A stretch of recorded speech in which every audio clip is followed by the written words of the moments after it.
Olá, tudo bem com você? Eu espero que sim. Eu sou o Fábio Costa e hoje, como toda quinta-feira, nós temos aqui no canal do Observatório da TV no YouTube o nosso TBT da TV. Antes de começarmos aqui a falar do nosso assunto desta semana, eu peço a você, como peço sempre, que caso não tenha se inscrito no nosso canal ainda, inscreva-se, ative aí o sininho com as notificações para todo o conteúdo que nós publicarmos aqui, você poder ser avisado e assistir o quanto antes, né? E também confira em áudio todos os nossos conteúdos aí do Grupo Observatório na plataforma digital do seu dia a dia ali para ouvir a sua musiquinha. Também estamos lá, tá? No dia 9 de fevereiro de 1981, portanto, há 40 anos, agora recém-completados, né? A Bandeirantes, a Band, a Rede Bandeirantes, enfim, estreava às 8 horas da noite uma novela que foi bastante audaciosa ou ousada para a época, né? Especialmente por ser produzida sem uma estrutura tradicional de novela. Outro dia nós falamos aqui de Ana Raio e Zé Trovão, da TV Manchete, né? Que era uma novela gravada sem estúdio, de cidade em cidade, em locações reais, né? Acompanhava a viagem pelo Brasil de caravanas de peões, né? E essa novela de 1981 da TV Bandeirantes também foi produzida em locações reais, né? Basicamente na Bahia, também em Sergipe e no Amazonas, né?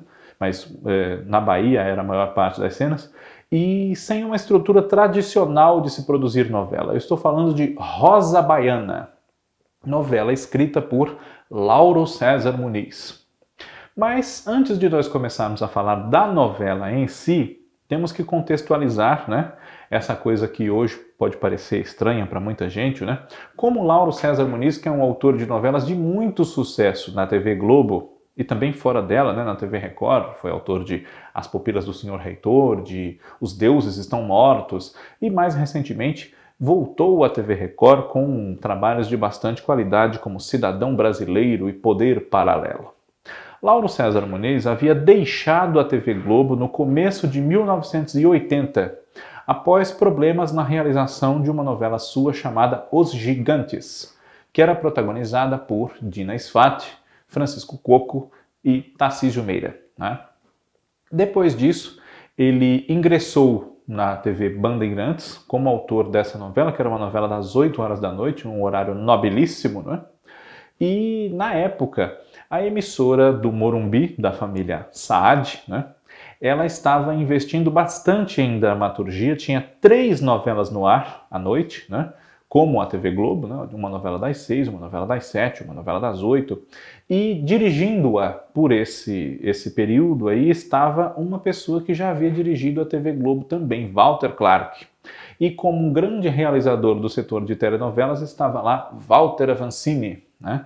Desde 1980 já havia lá refeito a sua novela A Deusa Vencida, de Ivani Ribeiro, que ele havia dirigido na TV Excelsior em 1965. Havia trazido da TV Tupi o projeto de Drácula, reintitulado como Um Homem Muito Especial, né? Uma novela de Rubens Evald Filho, também escrita pelo Jaime Camargo e pela Consuelo de Castro, né? Os 3 já falecidos. E para dar sequência a esse projeto de chamar a atenção e criar um público para o horário de novelas das 8, principalmente da TV Bandeirantes, foi escalado então o Lauro César Muniz, que estava fora da TV Globo. E surgiu a ideia de fazer essa novela Rosa Baiana, centrada lá na Bahia, nos campos petrolíferos, mostrava o trabalho dos trabalhadores dos campos petrolíferos, né? Uma coisa um pouco semelhante com o que se viu anos depois em Começar de Novo, por exemplo, na TV Globo, né? Havia personagens ligados às plataformas de petróleo, do Maurício Gonçalves, né? Salvo erro meu, né? Do núcleo ali do Antônio Pedro, do Tony Tornado, da Solange Couto, enfim. E também, claro, temos aí recentemente a Ilha de Ferro e outros projetos que recorrem a essa ambientação. Mas Rosa Baiana é um pouco pioneiro, né? Se não é o primeiro, é um dos. E foi a Salvador fazer as suas tomadas, né? Os atores foram todos para lá. Por que o nome da novela era Rosa Baiana? Em representação da protagonista, que era uma matriarca, né? A mãe de 7 filhos, Dona Rosa, interpretada pela atriz Nancy Vanderlei. Nancy Vanderlei fez cinema e fez programas de humor, né? Foi a primeira esposa de Chico Anísio, né? Mãe do seu filho Lug de Paula, que todo mundo conhece como o seu boneco da escolinha do professor Raimundo, né? E na ocasião, em 1981, ela estava um pouco afastada já do trabalho artístico, como veio depois a se afastar de vez, conforme terminou a novela, né? Rosa, né? A Rosa Baiana, do título da história, vivia esperando ansiosamente pela volta de um marido que tinha ido embora de casa, né? E deixado ela lá com 7 filhos para criar. 7 filhos para criar. É uma coisa um pouco semelhante ao que a gente vê no Sassaricando, né? Com a dona Aldonza, que é a Lolita Rodrigues, apaixonadíssima pelo marido dela, o Ricardo de Pádua, que é o Carlos Zara, que foi embora 15 anos atrás e largou ela com 4 filhos, né? A dona Rosa tinha 7 filhos do Edmundo Lua Nova, que era interpretado por Rafael de Carvalho. Rafael de Carvalho, na época, havia já participado de uma novela na TV Bandeirantes, Cavalo Amarelo, no ano anterior, em 1980, né? E também fez grandes sucessos nos anos 70 na TV Globo, como Gabriela e Saramandaia. Saramandaia vivia o Dr. Cazuza, que literalmente punha o coração pela boca, né? O Edmundo Lua Nova estava solto pelo mundo, podia voltar a qualquer dia, sem maiores prevenções à sua família sobre essa sua volta, né? E a dona Rosa, então, na ânsia de rever esse marido, um companheiro de uma vida toda, ela lidava ali com os problemas cotidianos desses seus 7 filhos, né? Quem eram eles?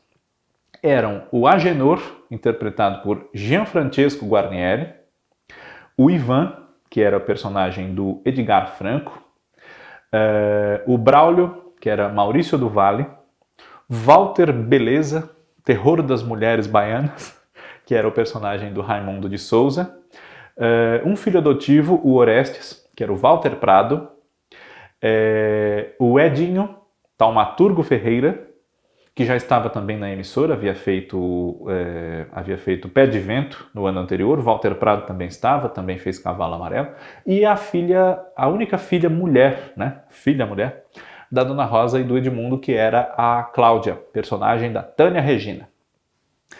Esses 7 filhos rendem muito problema para ela, claro, né, porque alguns já são casados, mas os seus casamentos não dão muito certo, esse adotivo tem a sombra de ser o filho adotivo e quer encontrar sua família biológica, não é?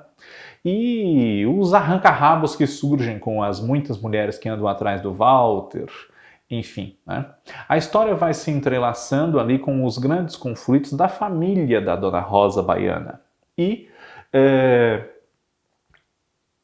a crítica, né? Especialmente um manual de referência para todos nós em termos de teledramaturgia, que é A Memória da Telenovela Brasileira, de Ismael Fernandes, costuma dizer que a novela pecou um pouco em centrar demais a história nos conflitos dos problemas de casamentos de 2 filhos da Rosa, especialmente, né? O Agenor e o Ivan.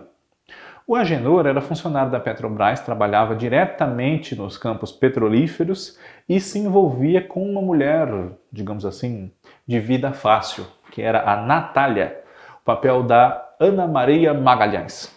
Ela formava com ele um triângulo, né? Ele, o Agenor, né? E também o Raimundo, o papel do Antônio Pitanga. E os dois ficam ali entre idas e vindas com essa mulher que os dois querem, né? E ela também quer os dois, mais um do que o outro, ora um, ora outro, enfim, né? E o casamento do Ivan com uma mulher ciumentíssima, possessiva, que era Neide, interpretada por Maria Luísa Castelli, não vai muito bem, né? Ele não aguenta mais essa mulher que morre de ciúme dele e durante uma viagem de trabalho ao Amazonas, a Manaus, ele conhece uma moça com quem ele acaba se envolvendo, chamada Márcia, que era a personagem da Zélia Toledo, né?